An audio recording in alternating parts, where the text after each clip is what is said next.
சம்பா குத்தி எடுத்து மொச்ச குழம்பும் வச்சு எடுத்து ஆமாடி அதுக்காகத்தான்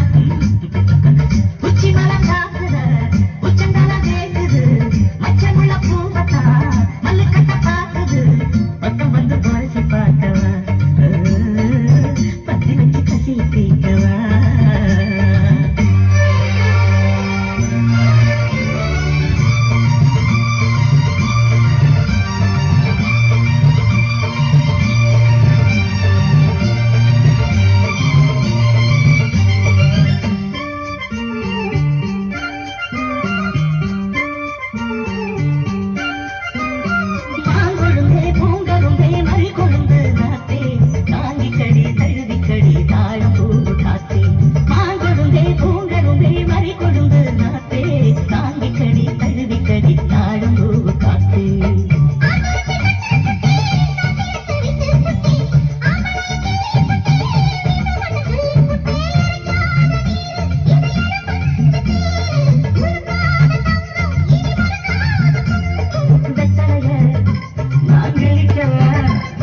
மத்ததெல்லாம் மெதுவா சொல்லிக்கவா